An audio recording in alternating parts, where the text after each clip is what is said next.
নমস্কার বন্ধুরা, আজ আমি বানাবো চিংড়ি মাছের মালাইকারি।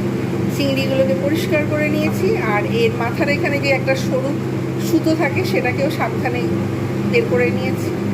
চিনি নিয়েছি, আর এটা লবণ দিয়ে, হলুদ দিয়ে, লঙ্কা দিয়ে আমি কিন্তু প্রায় 1 ঘন্টার মতো ম্যারিনেট করে রেখে দিয়েছি, যাতে আঁশ গন্ধটা চলে যায়। চিনি, এখানে পেঁয়াজটাকে গ্রেট করে নিয়েছি গ্রেটারের সাহায্যে, আর এটা নিয়েছি কোকোনাট মিল্ক। মানে নারকেলটাকে কুড়ে নিয়ে আর গরম জলে দিয়ে দুধটাকে ছেঁকে নিয়েছি। এটা নিয়েছি পরিমাণ মতো লবণ, ধনে জিরে গুঁড়ো, লঙ্কা গুঁড়ো, হলুদ গুঁড়ো, আর গোটা গরম মশলা এখানে নিয়েছি। এটাকে আধা ভাঙা করে নিয়েছি। এখানে নিয়েছি চেরা কাঁচা লঙ্কা, জিঞ্জার গার্লিক পেস্ট। রেসিপিটা স্টার্ট করবো সয়াবিন অয়েলে। কড়াতে তেল দিয়ে দিয়েছি, গরম মশলাটা দিয়ে দিলাম, আধা ভাঙা যেটা করে রেখেছিলাম আঁচটা কমিয়ে দেব। এতে দেব পেঁয়াজ বাটাটা। ভালো করে আমি কিন্তু ভেজে নেব, যাতে কাঁচা গন্ধটা চলে যায়। কাঁচা লঙ্কাগুলো আমি এতে দিয়ে দেবো। আপনারা যেমন খান ঝাল সেই রকম হিসাব করে লঙ্কা দেবেন। আমি গুঁড়ো লঙ্কা এবং কাঁচা লঙ্কা 2 রকম লঙ্কা আমি এখানে ব্যবহার করেছি। যেহেতু মালাইকারি তাই একটু মিষ্টি মিষ্টি মতো হবে। ভালো করে এটাকে আমি প্রথমে পেঁয়াজটাকে ভালো করে ভাজবো। দেখা যাচ্ছে পেঁয়াজটা তেল ছেড়ে দিয়েছে, ভালোভাবে ভেজে নিলাম। একদম পুরো তেল ছেড়তে শুরু করে দিয়েছে। এবার আমি এতে দেব জিঞ্জার গার্লিক পেস্ট। এটাও এর সঙ্গে আমি কষতে থাকবো। আঁচটা কখনো মিডিয়াম, কখনো একটু হাই, এইরকম করে, কিন্তু যাতে মশলাটা না মানে তলায় পুড়ে যায় সেই দিকে আমাকে লক্ষ্য রাখতে হবে।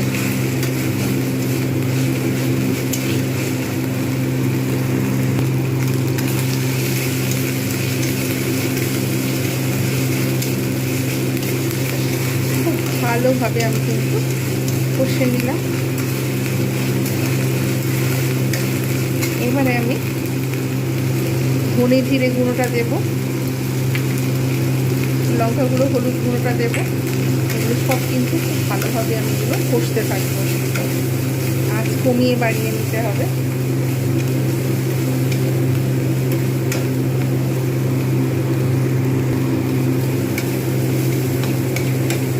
খুব ভালোভাবে আমি কিন্তু কষিয়ে নিয়েছি মশলাগুলোকে, যাতে না তলায় বসে যায় সেদিকে খেয়াল রাখতে হবে। পরিমাণ মতো দিয়ে দিলাম লবণ। তেল ছাড়তে শুরু করে দিয়েছে। এইবার আমি চিংড়িগুলো 1 ঘন্টার মতো, যেগুলো আমি ম্যারিনেট করে রেখেছি, আঁচটা কমিয়ে আমি কিন্তু এগুলো এর সঙ্গে ঢাকনা দিয়ে দিয়ে ভালোভাবে কষতে থাকবো।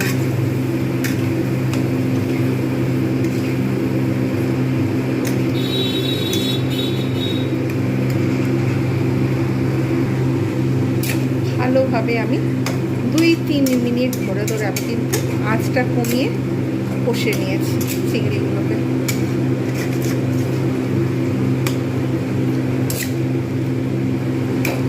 চিংড়ি হতে কিন্তু খুব অল্প সময় লাগে।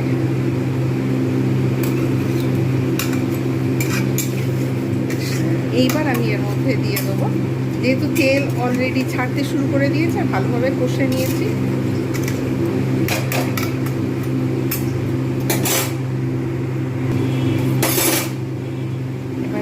দিয়ে দেবো কোকোনাট মিল্ক।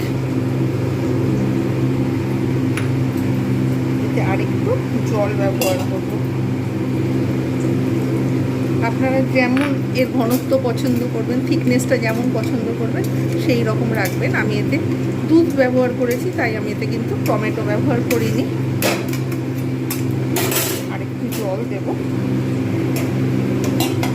বেশ সুন্দর একটা, যেহেতু কোকোনাট মিল্ক সেই হেতু একটা সুন্দর স্মেল আসবে এর থেকে।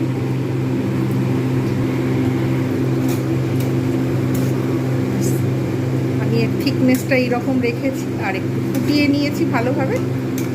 এইবারে আমি এর মধ্যে দেব, যেহেতু মালাইকারি হবে সেটা একটু মিষ্টি মিষ্টি হবে, আপনারা যেমন মিষ্টি খাবেন। চিনি দিয়ে দিলাম।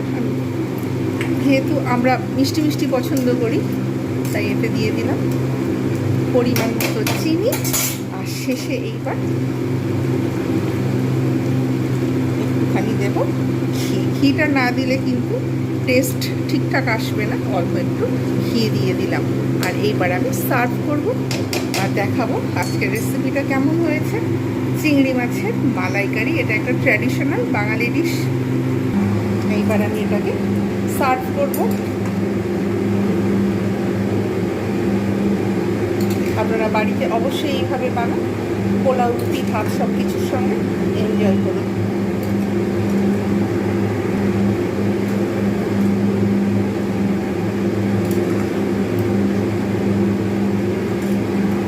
রেসিপিটা কেমন হয়েছে জানাতে ভুলবেন না।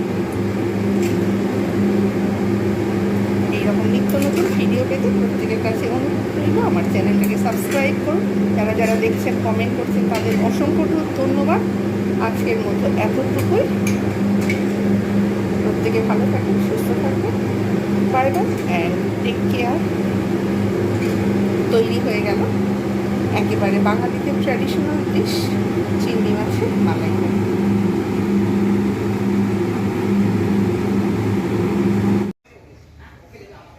জবা ফুলের সুন্দর ফুলখানি, জবা ফুলের ফুটেছে কুড়ি। এখানে রোদ এসেছে, এখানে বেল ফুলের কুড়ি সমাবেশ। এইখানকার জায়গাটা খুব ভালো লাগে। আর ঘরের মধ্যে উচ্ছে গাছ। ক্যামেরাতে পুরোভাবে ক্যাপচার করা যাচ্ছে না, আলোতে ছবিগুলো দেখা যাচ্ছে যে ভীষণ লাইট হয়ে যাচ্ছে। আর এইদিকে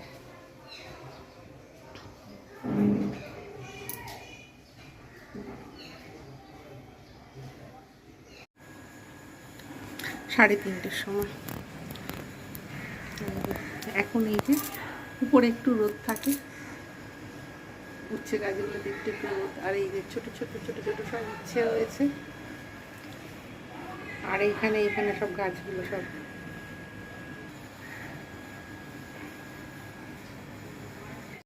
রাত্রেবেলায় ভেন্ডি খেতে বসেছে।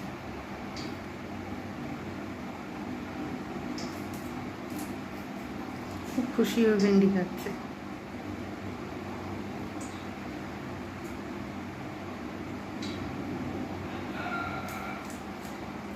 কোনো দিকে কোনো খেয়াল নেই।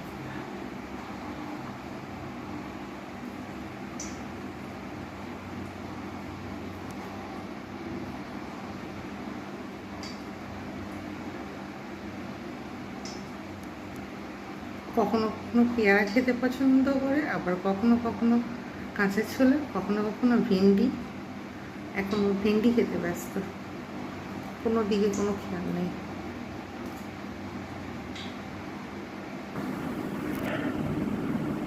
বৃষ্টি হয়েছিল, রাস্তাঘাটের অবস্থা ঠিক এইরকম।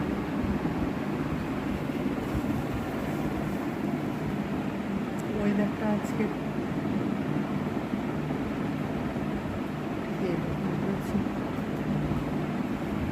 চারিদিকে রাত্রেবেলার একদম পুরো চারিদিক পুরো নিস্তব্ধ।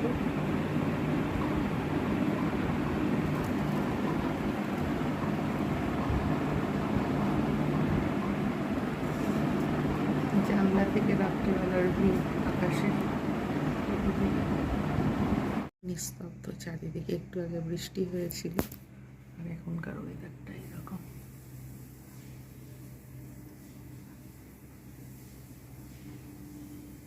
চারিদিকে নিস্তব্ধ, ঠান্ডা।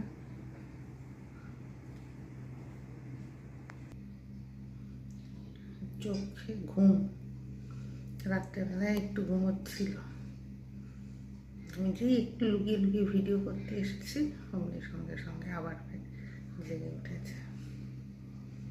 ডিস্টার্ব করা ঠিক না, ঘুমিয়ে পড়বে। আমি লাইটটা নিভিয়ে দিই, চোখে একটু ঘুম এসে গেছে।